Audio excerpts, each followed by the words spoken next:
بسم اللہ الرحمن الرحیم۔ پچھلی ویڈیو میں ہم نے آپ کو حضرت آدم علیہ السلام کی تخلیق کے بارے میں بتایا تھا، اور آج ہم آپ کو حضرت ماں حوا کی پیدائش اور ان کی شادی حضرت آدم علیہ السلام کے ساتھ کس طرح ہوئی اور ان کا مہر کیا تھا، ان سب کے بارے میں مکمل معلومات فراہم کریں گے، جس سے آپ کی معلومات میں اضافہ ہوگا۔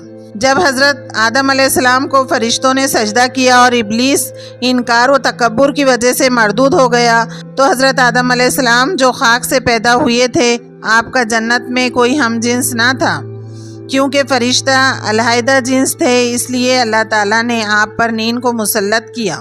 پھر آپ کی بائیں پسلی سے حضرت ماں حوا کو پیدا کیا اور اس کی جگہ گوشت رکھ دیا۔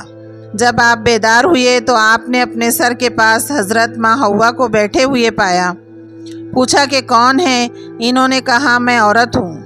پھر آپ نے کہا تمہیں کیوں پیدا کیا گیا؟ تو انہوں نے عرض کیا تاکہ مجھ سے سکون حاصل کرو۔ فرشتوں نے حضرت آدم علیہ السلام کے علم کا امتحان لینے کے لیے پوچھا یہ کون ہے؟ تو آپ نے فرمایا یہ عورت ہے۔ پھر انہوں نے پوچھا اسے عورت کیوں کہا گیا ہے؟ تو آپ نے فرمایا چونکہ یہ مرد سے بنی ہے۔ پھر انہوں نے سوال کیا اس کا نام کیا ہے؟ آپ نے فرمایا حوا۔ پھر انہوں نے کہا اس کا نام حوا کیوں رکھا گیا؟ تو آپ نے فرمایا کہ زندہ چیز کو ہی کہا جاتا ہے، یہ بھی زندہ سے پیدا ہوئی، اس لیے اس کا نام حوا رکھا گیا۔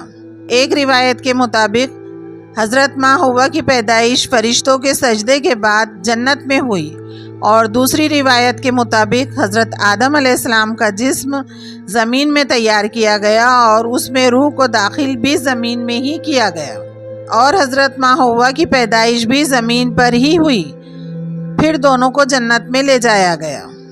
جب حضرت ماں حوا کو پیدا کیا گیا تو حضرت آدم علیہ السلام نے ان کی طرف میلان کرنا چاہا اور ارادہ فرمایا کہ دست محبت بڑھائیں، تو فرشتوں نے کہا اے آدم ٹھہر جاؤ، پہلے مہر ادا کر دو۔ آپ نے فرمایا وہ مہر کیا ہے؟ فرشتوں نے کہا مہر یہ ہے کہ تم نبی کریم صلی اللہ تعالیٰ علیہ وسلم پہ درود پڑھو۔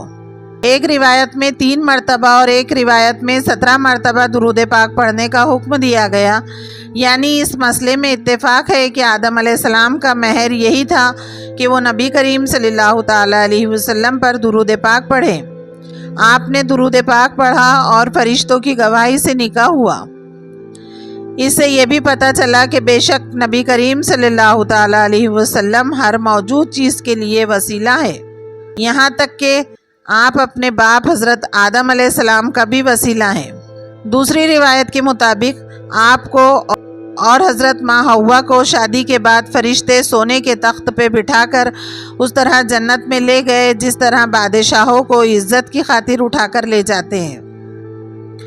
گویا کہ بارات کی واپسی پر فرشتے سنہری ڈولی میں دونوں میاں بیوی کو اٹھا کر لا رہے ہیں۔ سبحان اللہ۔